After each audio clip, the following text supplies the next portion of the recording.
Gun store employees of Reddit, what red flags have caused you to deny a sale? A person comes in with his girlfriend. He does all of the talking and then the girlfriend says, "I want that one." No honey, he wants that one but can't pass the background check. That's where you start processing the sale and have the police show up, because I imagine what they're both doing is super illegal. Not an employee of one, but I once witnessed a lady in a Dick's Sporting Goods wanting to buy two 22 calories rifles for her sons to shoot themselves with like airsoft paintball. The look on the gun counter employee's face was absolutely priceless. He obviously wasn't going to sell to her. She got mad and just couldn't wrap her head around that a .22 is a real bullet and a real gun and will kill you.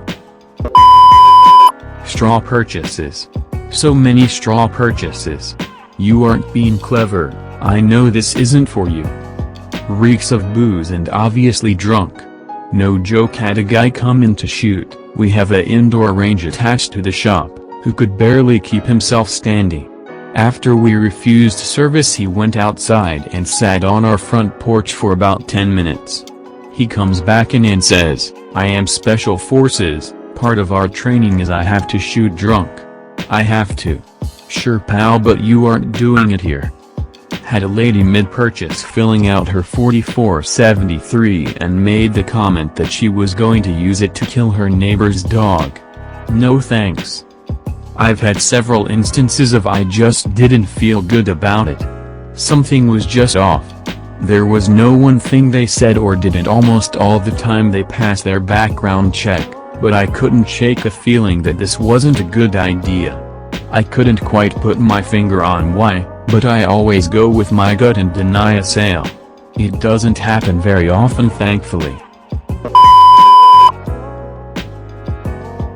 Not a store employee, but the story happened in a gun shop. Gramps died and left me his hunting rifles. He was very close with the owner of the local gun shop. They went deer hunting together for something like 30 years, and I've known him for about a decade as well, so I went by and asked if he'd like one as a memory piece. He said yes, so I brought a few of them to the shop and told him to pick one. In comes random guy. Random guy just walks up to the counter, throws some money down and tries to grab one of the rifles. Random guy didn't make a purchase that day, or probably ever. Here's an opposite story. There was a shop in Milwaukee that was known for playing pretty fast and loose with the rules. An ineligible purchaser and another guy come in and give every indication that they're making a straw purchase, like the ineligible purchaser points to a pistol and says, in the presence of the shop employee, "That's the one I want."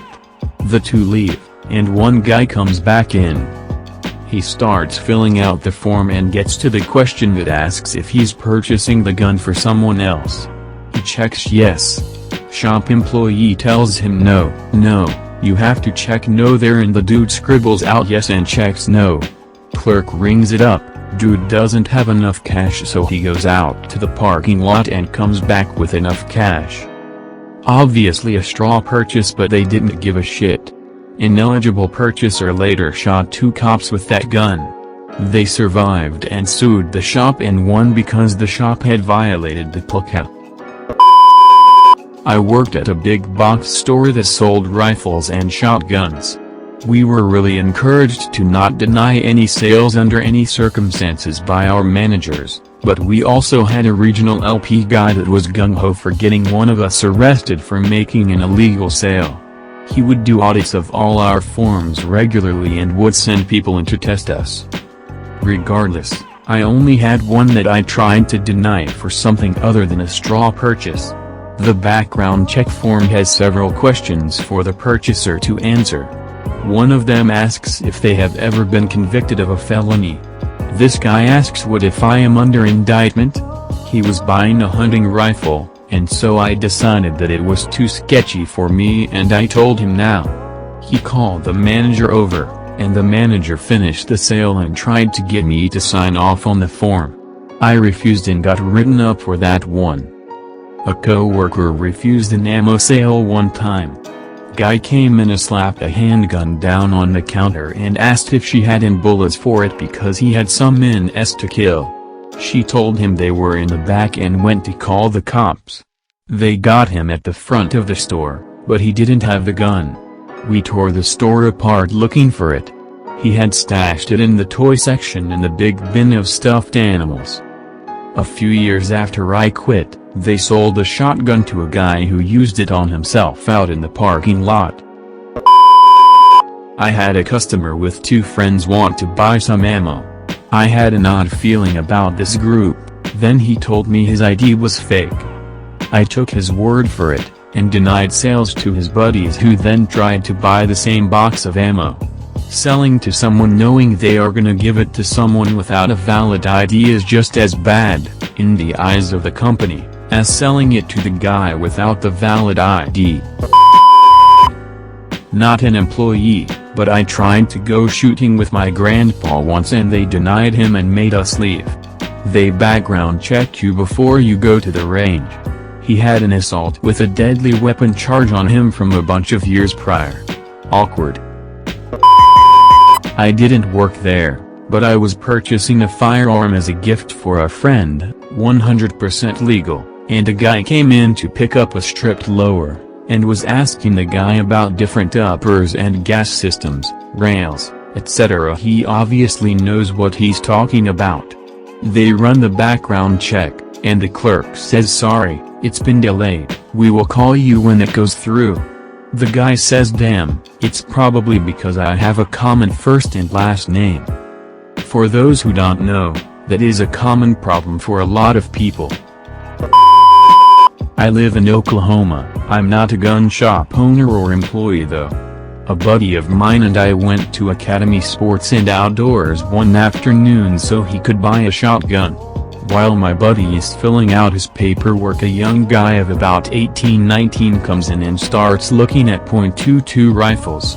After looking at a few and settling on one he liked, the guy starts filling out his paperwork. As he's filling out the paperwork and talking to the attendant, the guy mentions that you won't die if you get shot in the head with a .22. As soon as he finished the statement, the attendant pulled the background check off the counter and tore it up right in front of the guy. The attendant then proceeded to refuse the sale and verbally reprimand the guy in front of all of us at the gun counter. The attendant told the guy about how ignorant they were and how stupid people like them are, why people accidentally wind up dead due to accidental shootings. Don't work there, but was in a gun shop to talk to a friend of mine a few months after the Pulse shooting. A couple comes in, states they want an R because that guy had the right idea about them gays. Needless to say, they were told to fuck right off, yes, in those words, and phone calls, texts were immediately made to other gun shops in the area. Always respected my friend and his crew's responsibility and gun ownership morals, but my jaw hit the floor on that one and I couldn't be more in awe of the leadership and taking initiative to give other places a heads up for what was likely coming their way. Make sure to like and subscribe for more stories.